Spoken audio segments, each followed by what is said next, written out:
49 fertility centre మీకు అందిస్తుంది కేవలం 899 రూపాయలకి fertility assessment package. Present situation ఏంటి ఈ వెస్ట్ ఏషియాలో? క్రైసిస్ ఎట్లా ఉంది? హర్మోజ్ విషయంలో కావచ్చు, లేకపోతే షిప్పుల రాకపోకలకి సంబంధించి కావచ్చు, న్యూక్లియర్ సంబంధించి ప్రధానంగా ఇష్యూ జరుగుతుంది, దాని గురించి కావచ్చు.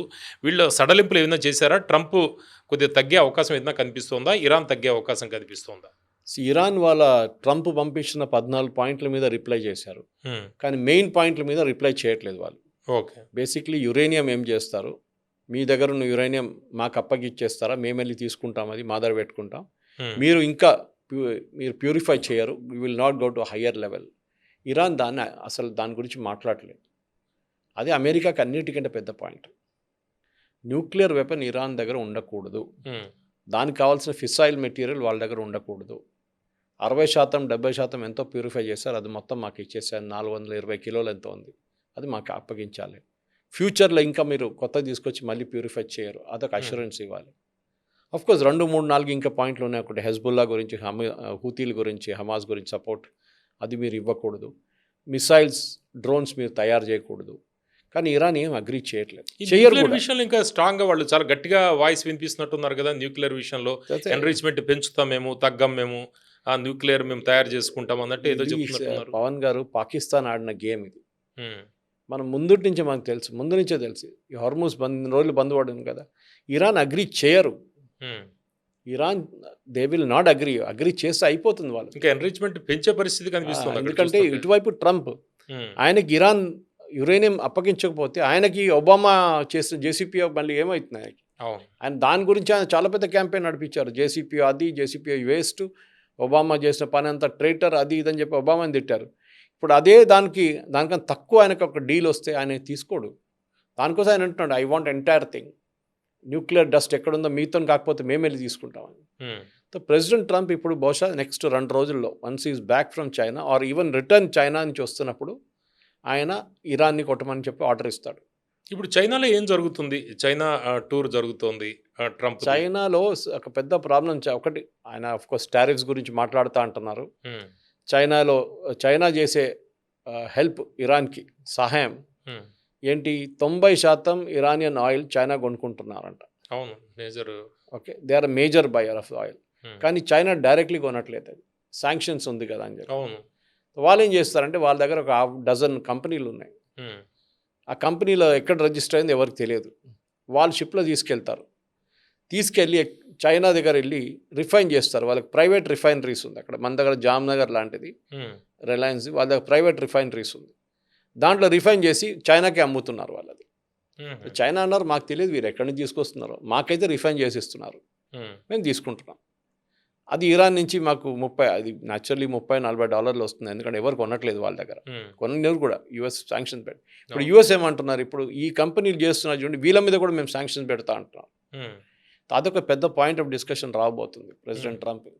రెండవది అక్కడ జరగబోతుంది మన టారిఫ్ గురించి. మీరు టారిఫ్ పెడతారా, మేము టారిఫ్ పెడతామని చెప్పి చాలా రోజులు నడుస్తుంది అది. మూడో పాయింట్ దాని మీద ఉన్నది ఈ రేర్ ఎర్త్స్ గురించి. చైనా దాన్ని ఆపెట్టారు. చైనా ఏమంటారు, మీరు మాకు చిప్స్ ఇవ్వట్లేదు, హై అండ్ చిప్స్ మీరు మాకు అమ్మట్లేదు, so we will not give you rare earths, అది ఒక కండిషన్ పెట్టారు. అట్లాంటి చాలా ఉన్నాయి. మ్యానుఫ్యాక్చరింగ్ గురించి ఉంది, అన్నీ ఉన్నాయి. సో కొన్ని ఒప్పందాలు జరగవచ్చు, లేకుంటే ఒక బ్రాడ్ అగ్రిమెంట్కి రావచ్చు. ఒప్పందం బహుశా కాదు, కానీ అంటే ట్రంప్ విజిట్ వల్ల బూస్ట్ లాంటిది ఏదైనా వస్తుందా చైనాకి? చైనాకి బూస్ట్ కాదు, చైనాకి ఒక నెగోషియేటింగ్ పవర్ ఒకటి ఎక్కువ అవుతుంది. ఎందుకంటే చైనాకి తెలిసిపోతుంది ట్రంప్ చాలా వీక్ వికెట్లో ఉన్నారు ఇప్పుడు. ఎస్పెషలీ హార్మూజ్ అయిన తర్వాత ఇరాన్తో జరిగిన దాంట్లో ట్రంప్ డొమెస్టిక్ ఆడియన్స్ని ఆయన అసలు మ్యానుఫ్యాక్చరింగ్ కానీ దాని అన్నీ పక్కన పెట్టేసి, ఇప్పుడు ట్రంప్ ఏం అడుగుతారంటే, నేను మీకు ఇది ఇస్తాను, I will give you నివిడియా chips, మీరు మాకేమి ఇస్తారు చెప్పండి. అంటే వీళ్ళకి బార్గెన్ కెపాసిటీ పెరిగింది చైనాది. న్యాచురల్లీ పెరిగింది, చైనా పెరిగింది. కానీ China at the same time ఇప్పుడు ఆయిల్ తీసుకోలేకపోతున్నారు ఇరాన్ నుంచి. ఒకసారి హార్మూజ్ ఓపెన్ చేస్తే వాళ్ళకి ఆయిల్ వస్తుంది, అండ్ మనకన్నా ఎక్కువ ఆయిల్ వాళ్ళు కన్జ్యూమ్ చేస్తారు. దీనికన్నా ముందు వాళ్ళకి వెనిజువేలా ఉండే, ఇప్పుడు వాళ్ళ దగ్గర ఉన్నది రష్యా ఒకటే. రష్యా దగ్గర నుంచి ఒకటే వాళ్ళు ఆయిల్ కొంటున్నారు. ఇప్పుడు మనం డైవర్సిఫై చేసుకున్నాం, అంగోలా నుంచి, అక్కడి నుంచి, ఇక్కడి నుంచి మొత్తం తెచ్చుకుంటాం, పెరిగి, కానీ రేటు పెరిగింది. That is another problem. కానీ ఇప్పుడు చైనాకున్న ప్రాబ్లం ఏంటంటే, ఒకటి యుఎస్ వైపు నుంచి టారిఫ్లు ఇప్పుడు పెట్టలేరు, వాళ్ళు చేయలేదు. కానీ యుఎస్ మార్కెట్కి యాక్సెస్ వీళ్ళు క్లోజ్ చేసేసారు. చైనా కూడా అదే పని చేశారు. ఇక్కడికి యుఎస్ నుంచి ఇక్కడికి వచ్చే యాక్సెస్ కూడా వాళ్ళు బంద్ చేశారు. వాళ్ళు దీని నడుమిట్లోనే వీళ్ళిద్దరిలో ఒక చర్చ ఉంటుంది బహుశా. Hmm. కొన్ని గివ్ అండ్ టేక్ ఉండాల్సిందే. కానీ ట్రంప్ ఏం చేస్తారో తెలియదు. కానీ ఈ saying Xi Jinping is my good friend. Hmm. అందరు గుడ్ ఫ్రెండ్ అంటారు ఆయన. ఈవెన్ అసీం మునీర్ కూడా అంటారు. వెళ్ళే ఆయనతో ముందు అంటాడు, తర్వాత ఏముంటుందో తెలియదు. సో బహుశా ఈ ట్రేడ్లోనే మేజర్గా ఇన్ఫ్లుయెన్స్ ఉంటుంది. అండ్ ఆఫ్ కోర్స్ ఇరాన్ నుంచి మీరు హెల్ప్ కొనకూడదు, మీరు ఇరాన్ నుంచి చేయకూడదు. ఇరాన్ని పర్సువేట్ చేయండి యురేనియం ఏమని. కానీ చైనా చెప్తే కూడా యురేనియం వాళ్ళు పట్టించుకోరు ఇరాన్. ఎందుకంటే వాళ్ళ రెజీమ్కి అది ఉన్నది లాస్ట్ ఒకటి ట్రంప్ కార్డ్ అది. అంటే ఇప్పుడు ఈ చైనా విజిట్లో ఇరాన్ని ఒంటరి చేసే ప్రయత్నం జరుగుతుందా, లేకపోతే చైనా ద్వారా ఏదైనా సంప్రదింపులు జరిగే పరిస్థితి ఏదైనా ఉంటుందా? చైనా రష్యా ఈ రెండు దేశాలు ఇరాన్ మీద ఇన్ఫ్లుయెన్స్ ఉంది వాళ్ళకి. Hmm. చైనా వాళ్ళ వైపు నుంచి ఏమి ఇచ్చారని అడిగి మొన్న ఒక డిఫెన్స్ బ్రీఫింగ్లో పీట్ హెస్కెత్ కానీ వాళ్ళ జనరల్ కేన్ వాళ్ళ చీఫ్ ఆఫ్ స్టాఫ్ ఏమన్నారంటే చైనా ఏమైనా ఇస్తున్నారంటే దే వర్ వెరీ డిప్లొమాటిక్. కానీ ప్రెసిడెంట్ ట్రంప్ చెప్పారు ఓకే ఎస్ ఈవెన్ నెటన్యాహు ద్వారా 60 minutes అడిగారు సిబిఎస్లో చైనా ఏమైనా ఇస్తున్నారంటే they said yes. Hmm. China వాళ్ళకి కావాల్సిన మిసైల్ పార్ట్స్ ఇస్తున్నారు చైనాకి, ఇరాన్కి. అది వాళ్ళందరికీ తెలుసు. కానీ దాన్ని డ్యూయల్ యూసేజ్ అంటారు పవన్ గారు. మీరు ఒక అల్యూమినియం రాడ్ తీసుకొని Hmm. దాన్ని మీరు 2, 3, 4 రకాల్లో వాడుకోవచ్చు. దేనికైనా వాడచ్చు. దేనికైనా వాడచ్చు. సో ఇప్పుడు చైనా అదే చేస్తున్నారు. చైనా ఇస్తున్న మెటీరియల్ డ్రోన్లో వాడుకోవచ్చు, మిసైల్లో వాడుకోవచ్చు, లేకుంటే ఒక ల్యాడర్ తయారు చేయడానికి వాడుకోవచ్చు. అంతే అంతే కరెక్ట్. మనకు తెలియదు ఎక్కడ వాడతారని. అండ్ చైనా దగ్గర మ్యానుఫ్యాక్చరింగ్ కెపాసిటీ చాలా పెద్దది. అవును. ఇరాన్ దగ్గర అంత లేదు. ఇరాన్ కావాల్సింది అది. ఇరాన్ ఆయిల్ అమ్ముతున్నారు, ఇది తెచ్చుకుంటున్నారు. ఇంకా ప్రాబ్లం ఎక్కడ వస్తుందంటే డాలర్లో. ఈ డాలర్ ట్రేడ్ ఇరాన్ చేయలేకపోతున్నారు. ఎందుకంటే డాలర్ వాళ్ళ ఉన్న డబ్బులంతా ఫ్రీజ్ చేసేసారు యుఎస్ కాకుండా ఈవెన్ యూరోపియన్ కంట్రీస్. సో వాళ్ళు ఇప్పుడు ట్రేడ్ చేస్తూ యువాన్లో ట్రేడ్ చేస్తున్నారు, యువాన్ పే చేస్తున్నారు. అండ్ అమెరికాకి ఏమో ఇది అందరూ డాలర్లో ట్రేడ్ చేయాలని ఉంది. కానీ ఎట్లా చేస్తారు మీరు? ఎగ్జాంపుల్ రష్యా తీసుకోండి. రష్యాది 200-300 బిలియన్ మీ దగ్గర పడి ఉండే యూరోపియన్ బ్యాంక్స్లో. వాళ్ళు పేమెంట్ చేయడానికి అన్నిటి పెట్టుకున్నారు అక్కడ రష్యన్ కంపెనీస్. వాళ్ళకి సంబంధమే లేదు యుద్ధంతో. మీరు మొత్తం ఫ్రీజ్ చేసేసారు. అవును. ఇప్పుడు కంపెనీలు ఏమంటున్నారు, చైనీస్ కంపెనీలు కూడా మేము డాలర్లో ఎట్లా ట్రేడ్ చేస్తామండి, మీరు అంటున్న డాలర్లో ట్రేడ్ చేయండి అని చెప్పి. మా డబ్బులు మీరు యూరోపియన్ బ్యాంక్లో పెడితే, లేకుంటే మీ యూఎస్ బ్యాంక్లో పెడితే రేపు మొత్తం మీరు ఫ్రీజ్ చేసేస్తారు, అయిపోయింది. మా డబ్బులు పోతే కదా మొత్తం. We cannot trade in that. ఒక ఆల్టర్నేటివ్ కరెన్సీ ఉందంటే అది కూడా లేదు. Yuan is not a such a powerful currency. కానీ ఏదైనా ఒక రూపంలో వాళ్ళు నడిపిస్తున్నారు బిజినెస్. ఇప్పుడు మనకు భయం ఇది, ఏదో ఒక రోజు యూఎస్ వచ్చి మా అసెట్స్ మొత్తం ఫ్రీజ్ చేసేస్తారు. ఎగ్జాంపుల్, చాలా మంచి ఎగ్జాంపుల్ ఇరాన్, దాని తర్వాత ఒక ఎగ్జాంపుల్ రష్యా. అది మనం జరగదు. సో ఇప్పుడున్న పరిస్థితుల్లో డెఫినెట్గా ఒక వారం లోపల there will be something that will happen. Strait of హార్మోస్ని ఓపెన్ చేస్తారు. ఆపరేషన్ ఫ్రీడమ్ అని చెప్పి ఒక ఫ్రీడమ్ని ఆపెట్టారు చూడండి. అది కూడా అడిగారు ఎందుకు ఆపారంటే పాకిస్తాన్ చెప్పారంట. పాకిస్తాన్ ఏం చెప్పారు? పాకిస్తాన్ ఇప్పుడు న్యూస్ వస్తుంది, సిబిఎస్లోనే వచ్చిన న్యూస్ అది. ఇరానియన్ ఎయిర్క్రాఫ్ట్ ఇంక్లూడింగ్ వాళ్ళ రెకానెసెన్స్ ఎయిర్క్రాఫ్ట్ అంతా పాకిస్తాన్లో పెట్టుకున్నారంట యుద్ధం మొదలైనప్పుడు. యూఎస్ ఏమంటున్నారు, మేము మొత్తం కొట్టి వాళ్ళ ఎయిర్ ఫోర్స్ని ఫినిష్ చేసేసామన్నారు. అక్కడ ఎయిర్క్రాఫ్ట్ పడింది పాకిస్తాన్లో. పాకిస్తాన్ అదే హెడ్ క్వార్టర్స్ అయింది కదా టాక్స్కి ఇరాన్. డబుల్ గేమ్ ఆడారు Pakistan. Run with the hair and hunt with the hounds అంటారు ఇంగ్లీష్. అదే జరిగింది. వీళ్ళతో ఆడుకున్నారు గేమ్, వాళ్ళతో యుఎస్తో ఆడుకున్నారు గేమ్ వీళ్ళు. సో డెఫినెట్గా, ఎందుకంటే దీనికన్నా ముందు కూడా 71 వార్లో మనం యుద్ధం చేసాం చూడండి. బంగ్లాదేశ్ వార్లో పాకిస్తాన్ ఎయిర్క్రాఫ్ట్ చాలా మటుకు తీసుకెళ్ళి ఇరాన్లో పెట్టుకున్నారు. సో దీనికి ఒక సహాయం, ఇప్పుడు దే ఆర్ రిటర్నింగ్ గిఫ్ట్ అనమాట అది. అప్పుడు షా ఆఫ్ ఇరాన్ వాళ్ళకు సహాయం ఇచ్చాడు, డబ్బులు ఇచ్చాడు, ఫ్యూయల్ ఇచ్చాడు, చాలా మటుకు సహాయం చేశాడు. దానికి పాకిస్తాన్ ఎయిర్క్రాఫ్ట్ మనం బాంబ్ చేస్తామని భయపడి వాళ్ళు తీసుకెళ్ళి ఇరాన్లో పెట్టుకున్నారు. ఈసారి సింధూర్లో మనం బాంబ్ చేసాం చూడండి వాళ్ళ ఎయిర్క్రాఫ్ట్. ఆ తప్పు వాళ్ళు దానికన్నా ముందు చేయలేదు, వాళ్ళు అక్కడే పెట్టుకున్నారు.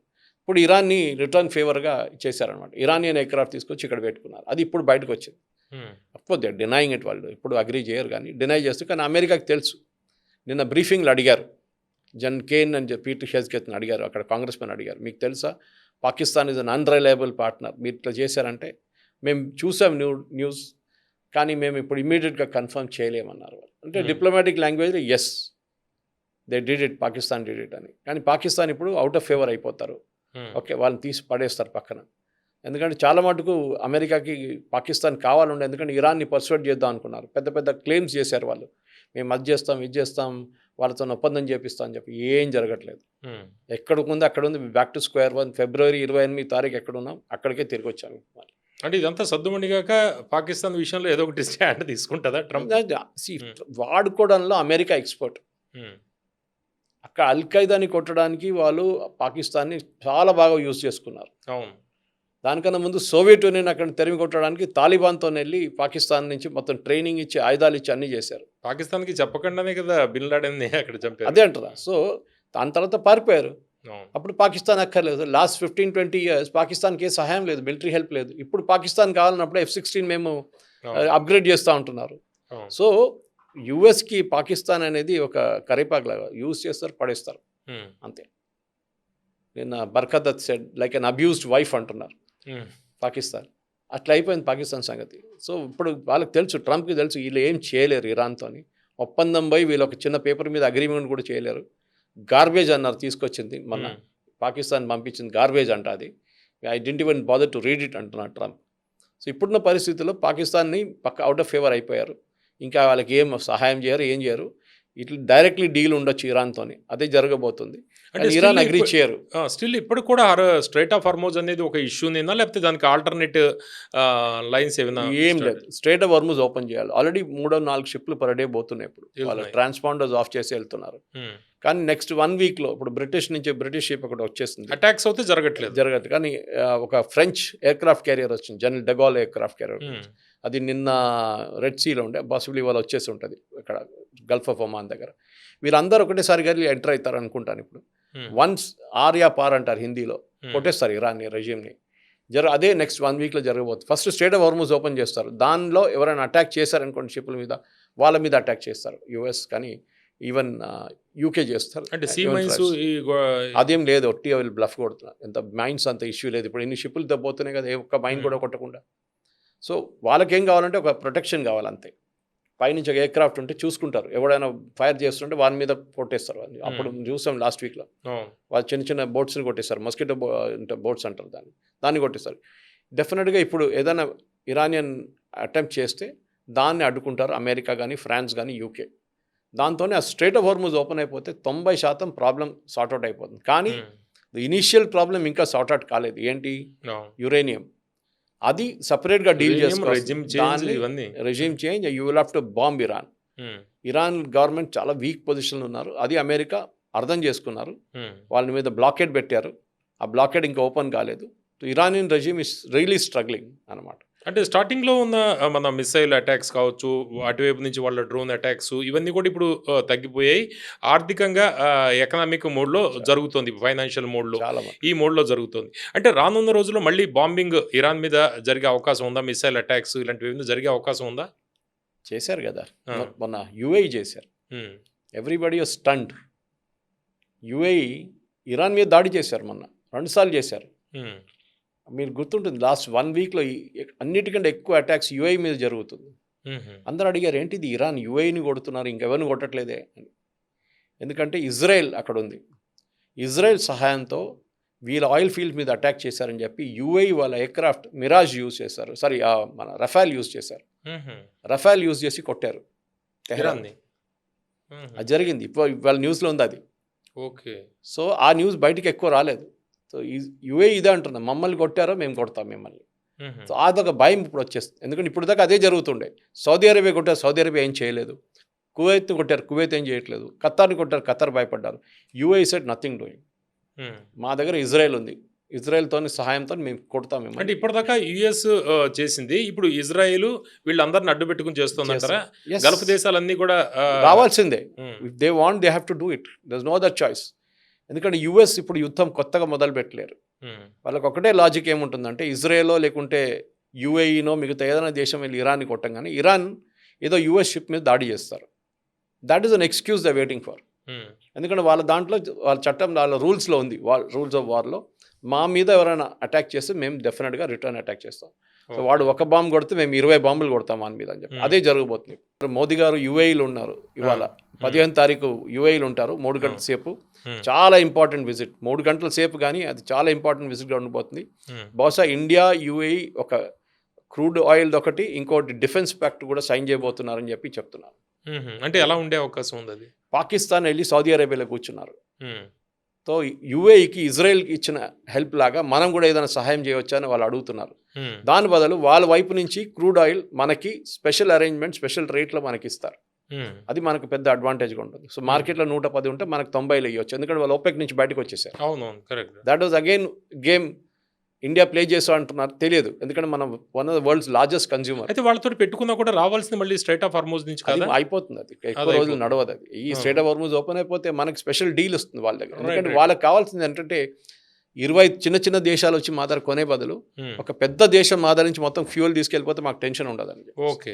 చైనా తర్వాత మనమే కదా సెకండ్ లార్జెస్ట్ కన్స్యూమర్ అని. అవును. దానికోసం అంటే ఈ ఆయిల్ సమస్య అనేది పరిష్కారం అవుతుంది యుఏఈ తోటి ఇంకొక ఈ యుద్ధం కాగానే ఇంకొక 2 నెలల్లో మొత్తం క్లియర్ అయిపోతుంది.